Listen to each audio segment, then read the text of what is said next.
All right. Hey, appreciate you guys covering us as always. Obviously, we just met as a team. We're disappointed about the result from yesterday. Obviously played a great team, but we went there to win, and we did not make enough plays to win, and that has all of us, I think, disappointed and a little bit angry. So we'll get back to work this week and go get ready to play Tampa Bay. I know you guys will have questions about Christian. I can confirm that he hurt his shoulder on the last drive on their sideline.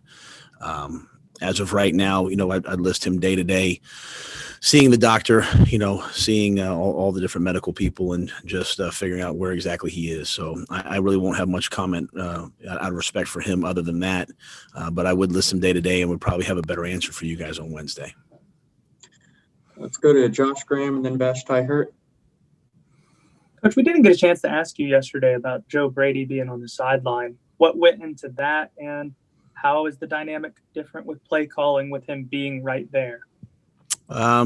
Joe wanted to go down on the sideline. I think we've moved the ball so well through the first. We had moved the ball so well through the first 8 games, but hadn't scored a ton of points. And I just think having the one guy responsible for the offense be on the sidelines, be able to talk to the quarterback, talk to the receivers, make sure everyone's on the same page. Not that our coaches weren't doing that, but it's something that I thought was a good idea, and that he Joe eventually was comfortable with, and that's why I supported it. But how's it different? It's a little more hurried, a little more harried down there. It's a lot of things happening. When you're up in the box, it's a lot more calm and peaceful. So I don't know if it affected anything else other than just a little bit more energy. But we did it just wanting to make sure that, we are constantly during the game keeping those guys on the same page. And do you expect them to be there Sunday? I do. Hi, Coach. I hope you're doing fine. After reviewing tape, can you take us through what you saw on that last drive with the offense? And then also, as a follow-up, you haven't been quite successful on those last drives where they're potentially game winning or game tying. What do you guys need to do to get over that hump? Yeah, we haven't been successful on them at all. We took a different approach last week. We practiced it on, we practiced it on Monday. We practiced it at the beginning of the week, just wanting to be in in that situation. I think the hands to the face penalty for us was really a tough one because it set us back. We were already up against the clock. They did a nice job of making us throw the ball in the field of play. We didn't get out of bounds enough, and we just probably needed about another 5 to 10 yards. So obviously, I always work backwards. That penalty hurt. But I thought the protection was there. I thought we did a good job in terms of, the operating. Just weren't able to push the ball down the field enough until we threw that one to Curtis and got him down the field. So at the end of the day, all I know in my life is when something's not working quite good enough, you just keep working at it. And so, that's what separates the good from the great teams in the National Football League is their ability to win at the end of the game. And defense went out, got the 3 and out to give us the ball back. And, we just were a couple yards away. So we have to improve. And the only way to improve is to work. Let's go to David Newton and then Steve Reed. Yeah, man, I wanted to ask you, where did not having Jeremy Chin on defense impact you guys the most yesterday? Just the versatility, so we ended up, Jermaine Carter, I thought really stepped up. I thought Jermaine played a really good game, showed up in the run game. So he stepped in the nickel for Jeremy. And, I think, we played more just pure nickel. We played more dime, we played another version of dime. So we played just more defensive backs as opposed to playing Jeremy. Jeremy's an impact player. We'd love to have him, but he wasn't available. We're hopeful that he'll be available this week. Was Kelsey a guy he would have covered? I don't know, potentially. But we felt pretty early in the week like it was limited what he'd be able to do. So, we chose to treat Kelsey like a receiver. We played a corner on him at times. and a safety. So we just tried to mix it up. But typically, when we played the good tight ends we played early in the year, Waller, those guys, Gronkowski, OJ Howard. We've either played Burris or Chin on the tight end for the most part. So obviously both those guys being out last game, we had to adapt.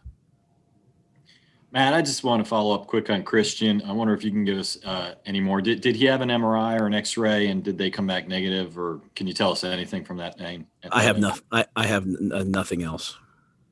I'm sorry. I know you guys have to ask those questions, but I'm respecting his privacy.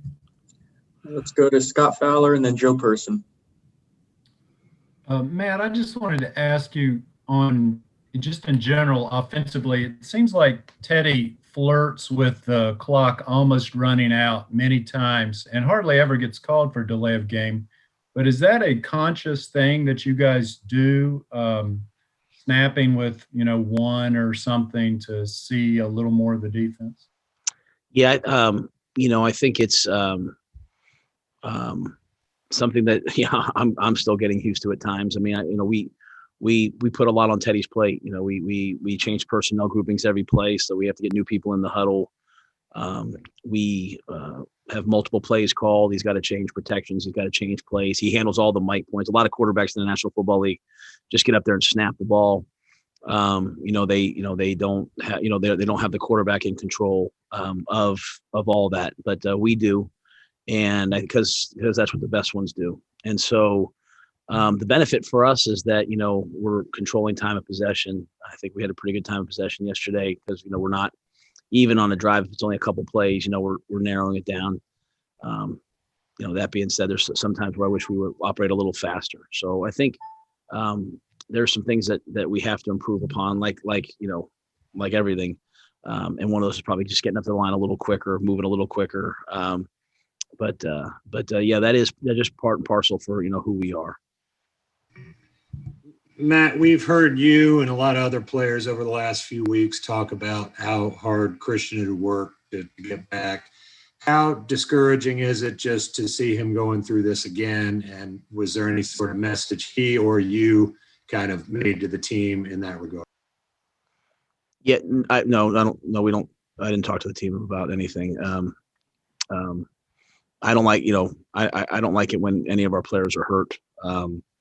They all work so hard to be in this position, and then can unfortunately sometimes it's either they have to play through some pain or they have to miss some time because of an injury. So we hate it for all of them. Obviously Christian's a big part of this team, but he, like everyone else, works hard to come back. To come back from the ankle. So I was happy to see him out there. Discouraged for him that he got banged up. We'll see the extent of it as we move forward. Yeah, I was going to ask you just what you saw from him while he was at that. He had 10 catches and did a lot of things. Just your impressions after you saw him. I thought he played really well. I think the ball down the seam that he reached back for, I thought was probably that was a elite play. I thought he had some really nice runs. Obviously scored, a couple touchdowns. So he's an elite player. And, he's going to do his job, play really hard, and then when the chances come, he's going to make big plays. Go to Elena Getzenberg and then Jonathan Alexander. Hey, Matt, two other injury sort of questions for you. I just want Dennis Daly went out of the game. Do you have any update on him, or Yeah. Was he able to go back in? And then where do you think Justin Burris is? You're going in and out on me. I think it was Daly and Burris. If not, yeah. Please follow. Okay.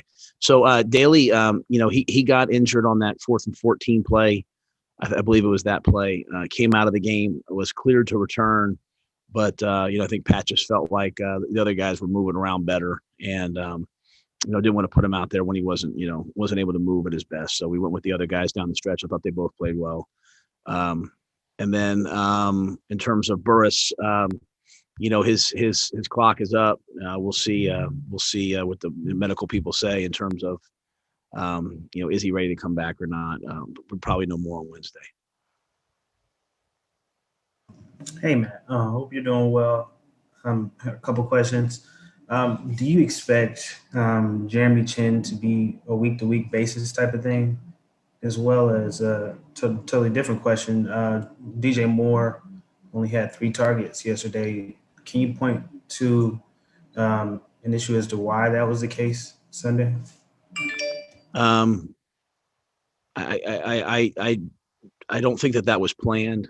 Going into the game, there was not one part of us that wasn't like, hey, let's not involve DJ. I'm sure he's frustrated by it. A couple of times on the headset, I heard, Joe say, hey, alert the go ball to DJ, and they played cover 2, so times we tried to get the ball down the field to him, just it didn't break his way. So, he obviously he's a big part of our offense. We need to have him involved, and we're not able to do that yesterday.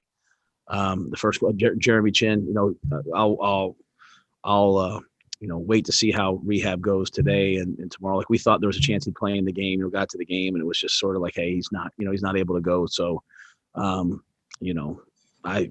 fact that I thought maybe he'd play in the game, in some sort of a role, would lead me to believe that, maybe he has a chance this week. But, those knees, comes down to swelling and all those different things that sometimes are out of our control. So, I'll see tomorrow and Wednesday, if he's able to do anything Wednesday at practice. Let's go to Josh Klein and then Mike Slarte. Hey, Coach. When you see Teddy Bridgewater, obviously the kind of leadership that he has displayed, and then the 4th and 14 conversion, sacrifices his body, and then these final drives continually fall short. Do you almost like want it for him specifically to know that he can, get the job done and show that to his teammates for the win? Yeah. I want the win for everybody. I just think right now we're in a point where, we just, as an organization, coaches, players, everybody, we all have to get better. And so I don't think there's anybody on this team that doesn't believe in Teddy. I don't think there's anybody on this team that's saying, hey, can he do this? Can he do that? I don't see that. I think we have a bunch of guys that believe in him, that rally around him. And, to me, yesterday was as much about the clock and some of the errors that probably happened before that than and again, that penalty was devastating to us in terms of having enough time. So I think everyone here believes in Teddy, and I think what you'll see from not just him but our entire offense is that it will just get better and better and better. And we hadn't scored 30 points in a while, and so I think we did a lot of good things. We do have to win those games at the end. That there's no doubt, but I think that's everybody. It's just not one guy. And just real quick, if I can follow up, do you believe in the term learning how to win? Yeah, I do. I think there's several stages to learning how to win. I think the first thing you have to do is learn how to eliminate the things that cause you to lose, right? So you're not going to win very many games, or even stick in very many games when you have 12 penalties, right? So we have to eliminate the things that cause you to lose. That's penalties, that's turnovers. We didn't turn the ball over, so we gave ourselves a chance to win. And then I think you have to. You have to play in these games. It's not some like existential like, hey, It's just really about the plays that cause you to win or lose are not always at the end of the game. There's so many things you can point back to and say, well, if we would have done this or we would have done that. And a lot of times what happens is guys want to win so badly, they try to play outside themselves and outside the system, and we end up doing silly things. And so if we could go back and replay that game, we did a lot of really great things, but we also did some things that were bad football. And that falls on me, number one, the coaching staff, number two, and then the players. And so I think when you start to believe that, A, you're not going to beat yourself, and so you eliminate the bad football, and you start to realize, like, I don't have to do anything special. Like Michael Jordan, those guys, you say, let the game come to me. I just got to do my job and play hard. And when the plays come, I go make the plays. And so when you have that mindset, it carries on into the end of the game. So we have to learn how to finish at the end of games in the 2 minute. There's no doubt about that. But even that is just about us going out there, trusting ourselves, trusting our training, trusting our technique, going out there and doing our job and making the plays that come to us. And when you don't try to do too much, you end up, when you finally calm down and realize, hey, I'm a good enough player, I can just stay within the system, stay within myself. That to me is when the winning really, really, really starts. And so, I love answering. This is a great question, by the way. I love answering this type of football question, because it's like, once you learn it, as painful as what you're going through right now, like, getting to these games, getting to the end and just not quite getting it, over the finish line. Once you learn it, and you learn it the right way, where it's not just like a mindset of, hey, some great players got to go make a play. When you believe that we have to function as a team and execute down the stretch, then that doesn't go away. That breeds consistency. And so that's where we are right now. There were so many different plays, so many different decisions that weren't good enough. And so if we fix half of those, we're a much better team. And that's what we're trying to do this week. We're trying to just be a much better team this week than we were last week. Hey, Matt, Mike Solarte, Spectrum News 1. I have a couple for you, and I'm sure you addressed it a little bit yesterday, but after looking at the tape, did you guys maybe expose some more of some extra cards that you maybe didn't want to expose in terms of some of the play calls? And then I've got a follow-up for you. In terms of, the fake punts and that sort of stuff. No, when we practice those to use them. We went into the game. Special teams coaches said, "Hey, this is something that we think that we have." We were going to use it, so it was. Something that can be used any week, but it was specific to what Kansas City did. We thought we had a chance at it. Charlton made a great play. I think for us, we went into this game just like last game, saying, "Hey, we're going to go for it on fourth downs when we can. We're going to fake punts. We're not going to be silly, but we're going to take it if we think it's there." And there were some things that we thought were there, and we got a good majority of them. And you were talking about the learning how to win aspect of it. How are you trying to pick these guys up? Because again, it's another one possession ball in your hands, last opportunity to score, and obviously not seeing it crossing the finish line with it. How are you picking these guys up and keeping them on the task of what they have to do to get over that hump? I know you kind of went into detail about the learning to win aspect of it, but what are you as a coach and your staff saying to these guys about that? Well, I don't worry about that with them. The fact that that Falcons loss was really hard, and the fact that we came out, the next week and played, we played really hard yesterday. We did a lot of great things. So there's no doubt in my mind that these guys are coming every week. Our process during the week, the way they practice, the way they take notes, the way they pay attention, the way they work, the way they take care of themselves has really become excellent. And they're playing really good football as a result of it. So to me, it's just every week you come in and everything that happens to you in life, if you take advantage of it, prepares you for what's coming ahead. So, I want the coaching staff, all of us, to learn from this last game, not to be satisfied with a close loss. Never. We're gonna learn from it. And the other thing I want to do is I want it to make them mad.